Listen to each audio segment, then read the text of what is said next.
তরুণের সমাবেশে আমার মাথার তাজ সমতুল্য আসাতেজায়ে কেরাম, আমাদের এই সমাবেশের সম্মানিত সভাপতি এবং আমার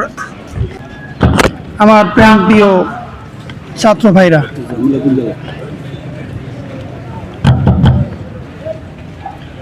সবাইকে অসংখ্য ধন্যবাদ। তো আমাদের যে আজকের বিষয় সেটা হচ্ছে গিয়ে কিভাবে কোরআন সুন্নাহ আদর্শ ভিত্তিক শিক্ষা এবং আমাদের চরিত্র গঠন এবং আমাদের লক্ষ্য কি হবে, তো সে বিষয়ে আমাদের কিছু আলোচনা।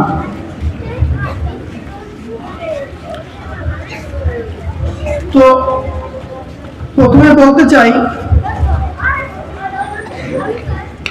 তরুণদের লক্ষ্য এবং আমাদের পথ চলার নীতি কি হবে সে বিষয়ে দু একটা কথা বলতে চাই।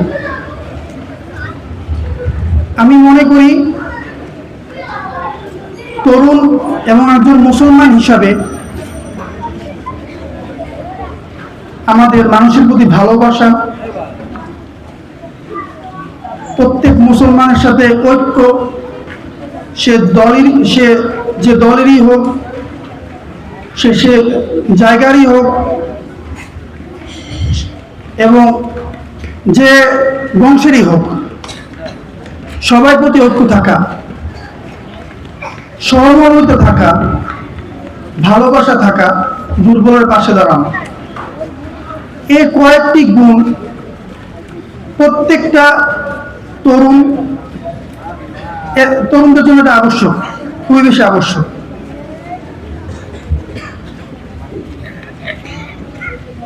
এর কারণটা হচ্ছে গিয়ে,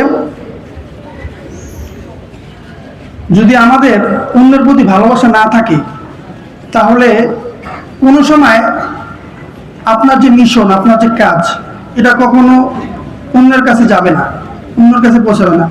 এ কারণেই প্রথমে বললাম আয়াতটি কোরআনের, যে আমাদের চলা, আমাদের নামাজ, আমাদের প্রত্যেকটা কাজ যেন আল্লাহর জন্য হয়, মানুষকে ভালোবাসার জন্য হয়। সে যে দলেরই হোক, সে জামাত হতে পারে, আওয়ামী লীগ হতে পারে, বিএনপি হতে পারে, কিন্তু মুসলমান হিসাবে সবাইকে আমাদেরকে প্রথমে এক কাতারে আনতে হবে। তাহলে কি হবে? তাহলে যখন আপনি কোনো কাজ করবেন সেটা কারো বিরুদ্ধে হবে না, সেটা তার নীতির বিরুদ্ধে হবে। সে যদি কোনো বিরোধী নীতির হয়ে থাকে, কোনো বাতিল নীতি হয়ে থাকে, তাহলে তার বিরুদ্ধে হবে না, সে নীতির বিরুদ্ধে হবে। তো এই কারণে আমরা দেখতে পাই যে আমাদের মধ্যে নিয়ত এবং আমাদের লক্ষ্য আল্লাহর জন্য না হওয়ার কারণে ভালোবাসাটা মানুষের প্রতি, এটার ঘাটতি দেখা যায়, যার ফলে আমাদের দলের বিরুদ্ধে হলেই আমরা গীবতে মেতে যাই এবং অন্যের সমালোচনায় মেতে যাই। নিজেকে ভালো মনে করা, এই বিষয়টা এসে পড়ে। আর এইসব বিষয়গুলোর অন্যতম কারণ হচ্ছে গিয়া ফেসবুক। এ জমানায় তরুণদের জন্য সবচেয়ে বড় ভয়াবহ হচ্ছে এই ফেসবুক। ফেসবুকের কারণে কি হয়, আমাদের যে আল্লাহর প্রতি ভালোবাসা এবং মুসলমানদের প্রতি ঐক্য, ভালোবাসা যে এটা নষ্ট হয়ে যায়। আমরা ফেসবুকে আমাদের নিজেদের প্রশংসা নিয়ে ব্যস্ত থাকি, আমাদের ছবি আপলোড করি, আমাদের বক্তব্য আপলোড করি। তো এর উদ্দেশ্য থাকে যে মানুষ আমাকে প্রশংসা করুক, যেটা রিয়ার একদম প্রথম কাতারে যে সমস্যাটা, সেটা আমাদের মধ্যে থাকে। যার ফলশ্রুতিতে কেউ যদি আমাকে ফেসবুকে মানে খারাপ বলে বা প্রশংসা যদি মানে না করে, তাহলে তার প্রতি একটা বিদ্বেষ এসে পড়ে। এর ফলশ্রুতিতে যখন তারা কোনো কিছু করে, তখন আমরাও তার পিছিয়ে কীভাবে লাগা যায়, তার বিরুদ্ধে কি বলা যায়, এই এই ব্যস্ততা ব্যস্ত থাকি। এইভাবে যদি আমরা চলতে থাকি, তাহলে সর্বমহলে আমাদের কথা কেউ কখনো শুনবে না। তো এই কারণে তরুণ যারা রয়েছে এবং ছাত্র আন্দোলন যারা কর্মী রয়েছে, তাদেরকে মোবাইল ফোন এবং ফেসবুকের ব্যাপারে চরমভাবে নিয়ন্ত্রিত থাকতে হবে। কে কি ওলামায়ে কেরাম আমাদেরকে কি বলেছে, কি বললো না, তো এগুলো যখন আমরা শুনি, ফেসবুক চালাই, তখন তাদের চরিত্র নিয়ে আমাদের গীবত করতে হয়, তাদের বিরুদ্ধে কথা বলতে হয়। এটা আমাদের কাজ নয়। আমাদের কাজ মানুষের ভালোবাসা অর্জন করা। আর যদি মানুষের ভালোবাসা অর্জন করতে চাই, তাহলে কখনো অন্যের গীবত করে, অন্যকে আপনি তুচ্ছ তাচ্ছিল্য করে কখনোই আপনি তার কাছে আসতে পারবেন না।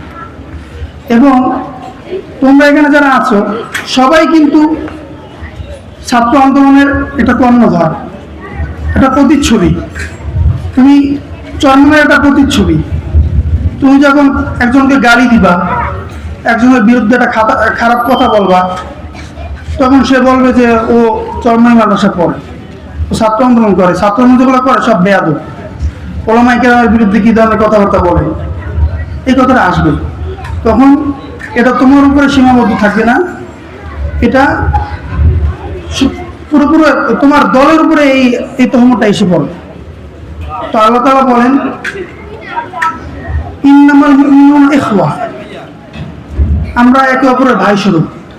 সে যে দলেরই হোক, সে ভান্ডারি হোক, সে জামাত হোক, আওয়ামী লীগ হোক, বিএনপি হোক, তাকে ভাই স্বরূপ, তাকে আমি কিভাবে কাছে আনতে পারি সে চিন্তা করতে হবে।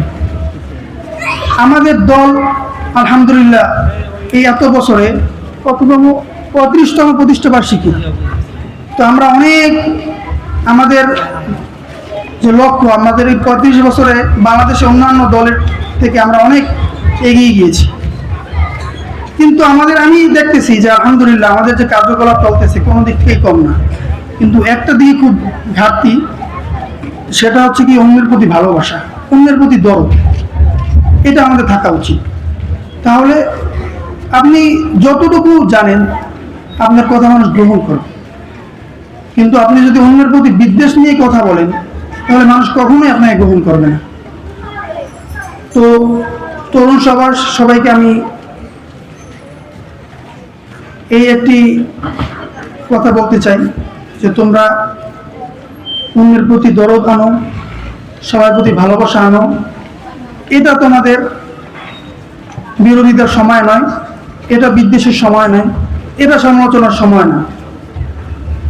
যখন সে সময় হবে তখন তোমাকে মানুষ খুঁজে নেবে।